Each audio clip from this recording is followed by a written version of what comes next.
Hello and welcome. I'm Raggy Omar and this is Witness.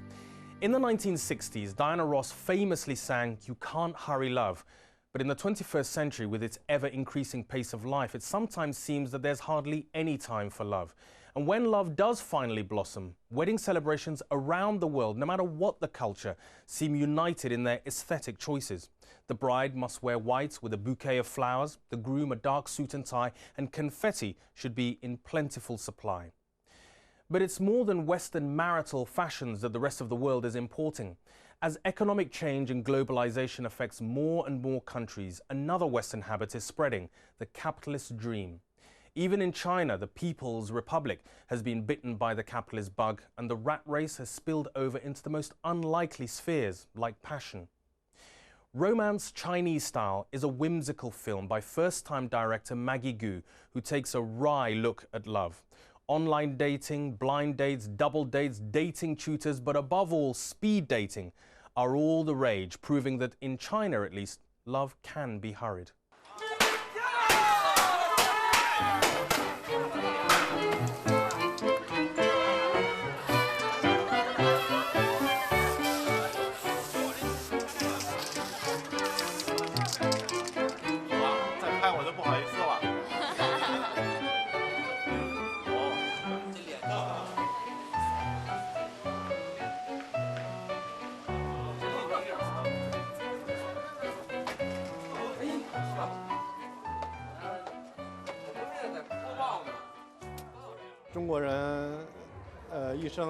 For the Chinese person, finding a wife and getting married is a big thing.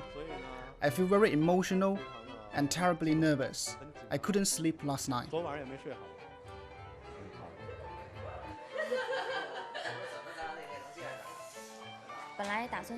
We were going to have the wedding last year, but we Chinese believe it was an unlucky year. It had no spring. That's why we've chosen now.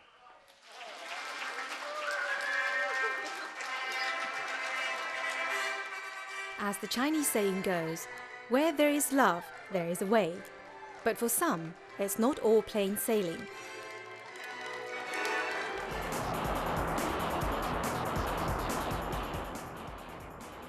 Since it opened up to the West, China has been a country in a hurry, where cars replaced bicycles, fashion outfits replaced mouse suits, and the pursuit of romance replaced party loyalty.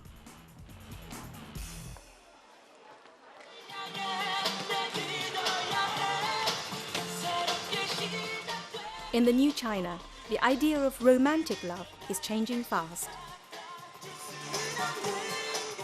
The 8-Minute Club in Beijing is the country's first online speed dating organizer, catering for 20 to 30-year-old white collars who are cash rich and time poor.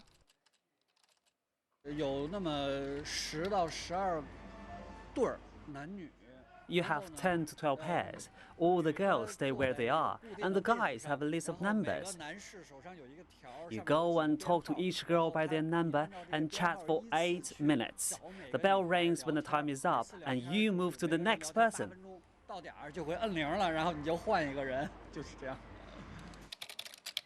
Originated in the US, the idea of 8-minute speed dating was brought to China a few years ago. Despite its Western birth, such a name goes down well with the Chinese, as 8 happens to be China's favorite number, sounding close to the word prosperity. We charge $15 at each event. You get to meet 8 people, so you are spending just over $1 on each person. If you take the girl out on your own, you have to buy her dinner. That will cost more than $10. So ours is a very economic way of dating. In 2 hours, you meet so many people. It's very efficient.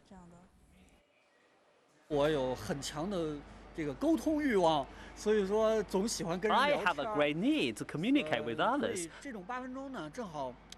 I love chatting, so this 8-minute thing is just what I need.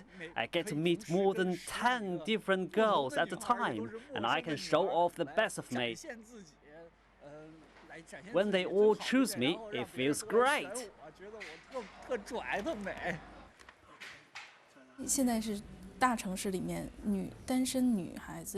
There are more single women out there in big cities than single men, particularly in foreign corporations in Beijing.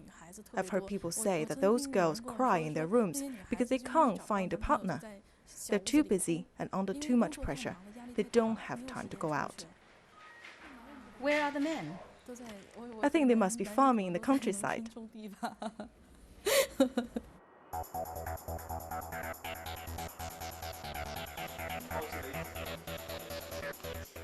Today, China's love affair with the computer has gone beyond 8 minutes.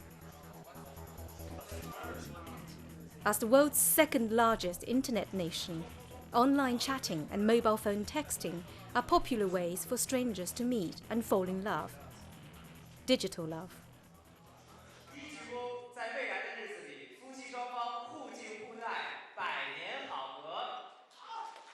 Beyond China's modern surface, not everyone in China finds love on the internet. Ai Hui, a 32-year-old cameraman, is marrying his girlfriend Yi Hui, a 27-year-old teacher. Like many others, they were introduced by a mutual friend. Although it wasn't love at first sight, shared traditional values played a big part in bringing them together. Our idea of love is different from that of our parents' generation. We have more romantic ways to express our love, but what remains unchanged is our respect for traditions.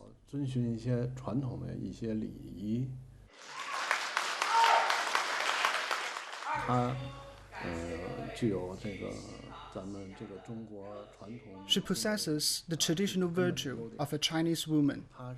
She's a very innocent girl, just like a sheet of white paper, pure and faultless. She touches me.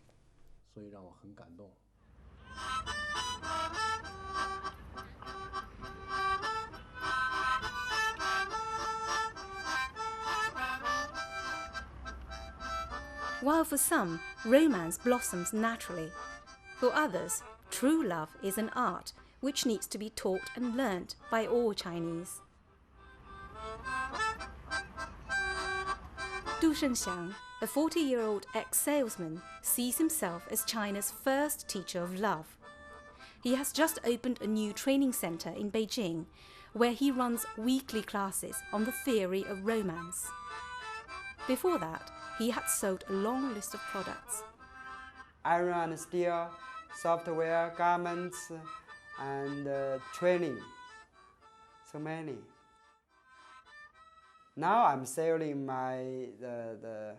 myself. I'm selling my ideas. I'm an educator. I'm a teacher. Who sells my ideas.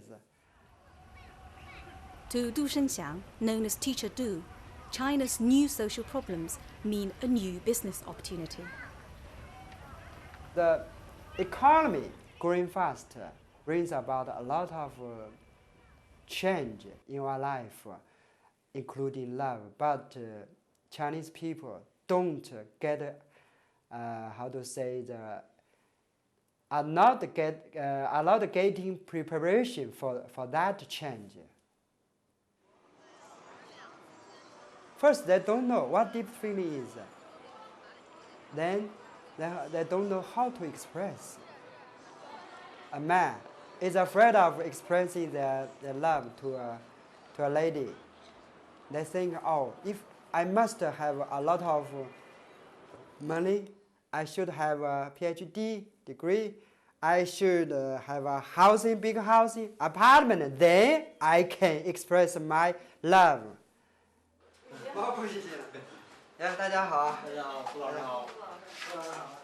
At the School of Love, Teacher Du's weekend class is starting in a usual jovial mood.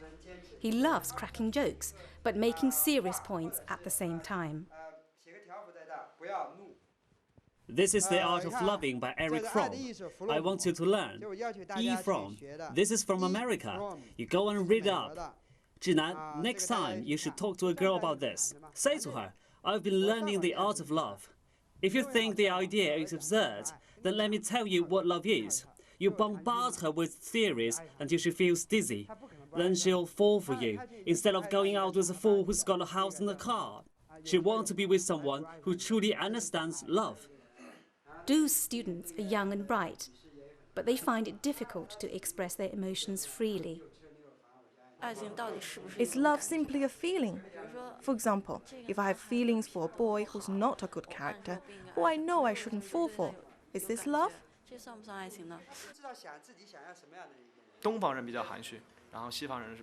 Asians are quite reserved. Westerners are more straightforward. We rely on suggestions, and we guess what the other person wants. It's never direct, for men or women. Teacher Do makes us more open. Being reserved is so tiring. Teacher Du's outgoing character has been a great influence on his students. We need to learn to share our feelings. It's psychologically important. A lot of people just don't know how to do that. Yesterday, I gave a talk at Beijing Normal University, as you all know. A student said to me, "Why do I have to express my feelings? Keeping it to myself won't kill me." To be honest, I think that's very sad. Beyond the cultural reasons for his students' communication problems, Teacher Du sees a deeper truth about a rapidly changing society. I think that most people don't believe each other deeply with the development of the Chinese economy. That's the key point. China's economic success has made a lot of people rich, but love can still be the hardest word to say.